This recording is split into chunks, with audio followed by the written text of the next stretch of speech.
friends, it's Alyssa. I'm coming back to you guys for some more final facts. We've got a lot of stuff to cover today, so I'm going to just jump right in. A lot of things to talk about because Tomi, for some reason, to fit her narrative, hasn't been covering any of this that we're going to talk about today. It's very surprising to me. I'm waiting for gun-loving, Trump-praising Tomi to discuss her final thoughts on the 87 school shootings since Trump has taken office. So far, with the most recent Florida shooting, the only thing that she's tweeted is, of course, about us not talking about gun reform right now because the person who committed this atrocity is just a lunatic, you guys. And I find it ironic that anytime we have some type of tragedy like this, if the attacker is Muslim, the first thing we're going to hear Tomi, Republicans, Fox talk about is the Muslim ban, and they're super supportive of that.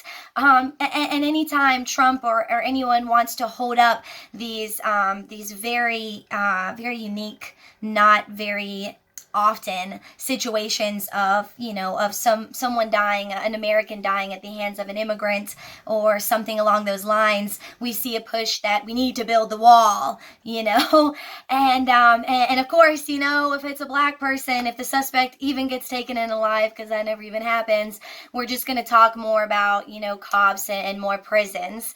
So but here we are with a white American male, a homegrown terrorist, and he's a lone wolf, you guys. He's just a lunatic, and there's absolutely nothing that can be done. Some statistics for y'all real quick. We've had 11 school shootings that nothing can be done about. 11 just in the first 23 days of 2018. This week's shooting in Florida actually marked the 18th for the year, and now has also broken the record of being the most deadly school shooting at a high school, with 17 so far as the death count, 3 of those being teachers.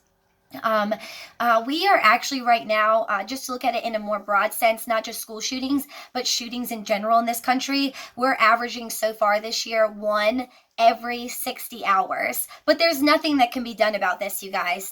Gun reform, nothing would change this. And in case you are wondering why some people don't want to make this a party issue and they don't want to make this a Republicans versus Democrats, but I just would like to remind you all that that the NRA spent about $30 million over the course of Trump's campaign into the pockets of some of your fave Republicans. Just a couple for you: Ted Cruz, Marco Rubio, Paul Ryan, Ben Carson. There's plenty more. I just wanted to throw out a couple there. Moving on to Tomi, when are you going to talk about Trump's budget? Did you know that his budget cuts millions from the background check process that was put into place by the Obama administration? What I find the most ironic about this, that he wants to cut millions from the background check process. This was the whole issue with, better checks for mental health here. This arguably, in addition to having all the potential in the world to harm even more Americans, has just as much potential to harm our police officers. This is the one of the few groups of Americans that Tomi actually cares about, police officers. But you don't care about this policy that could affect them, Tomi. Her most recent video, one of the only things she really chose to talk about the last 2 weeks, aside from the Olympics, was our LEOs, and a very kind of perverted nationalistic praise of them. There's no disrespect to our officers. They have to do, they're doing their job, but there's just so many more pressing issues at hand here.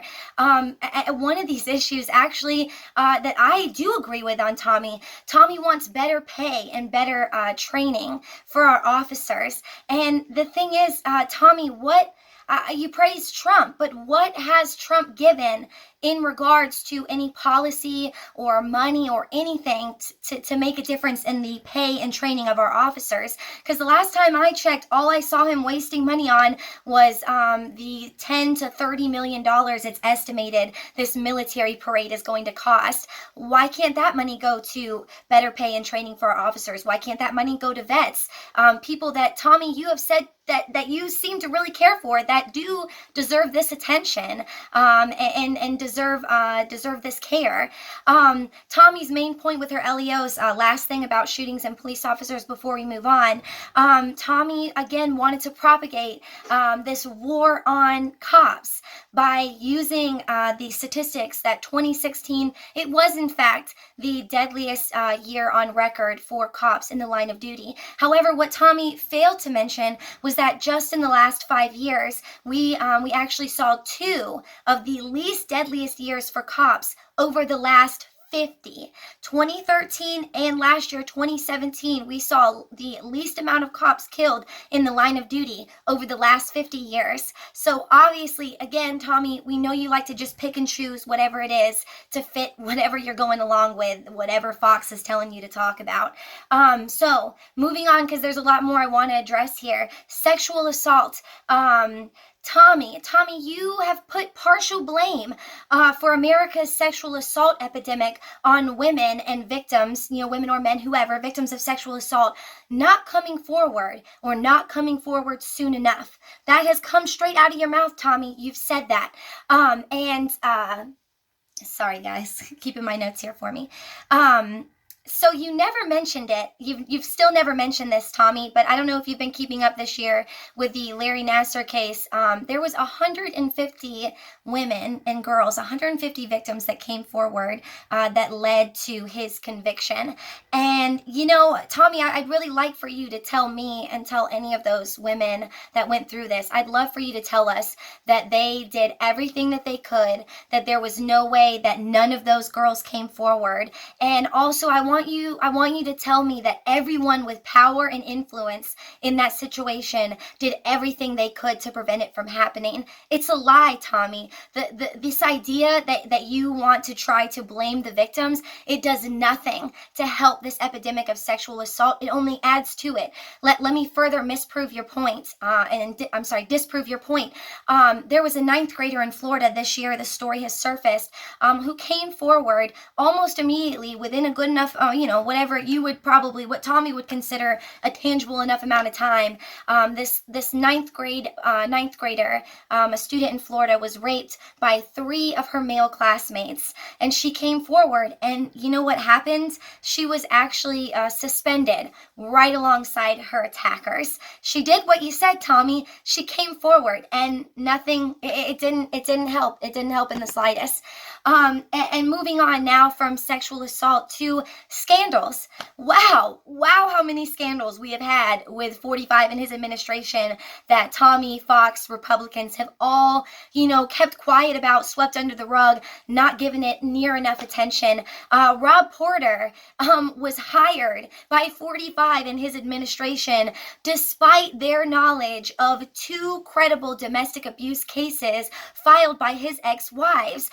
Several White House officials have already resigned over the last couple of weeks. So I feel that adds a little bit more credibility to this situation, but I don't see you talking about it. And of course, one of my favorites, Stormy Daniels. Are you going to talk about a $130,000 payout to a porn star who is having an affair with your president while Melania was home with a newborn? Nothing about that at all, Tomi, because you know what? Shootings, sexual assault, and the unchecked scandals of white males in power. God bless America. Right, Tomi? Right? This has been Alyssa with Final Facts. If you guys enjoy the video, please check out my other ones. Final Facts with Alyssa Marie is on YouTube. You guys can like and share my video on Facebook and check me out on Instagram at Miss MissPinkiemarie, Miss Pinky Marie. I do post a lot of my political commentary on there as well. Thanks for watching, guys. See you later.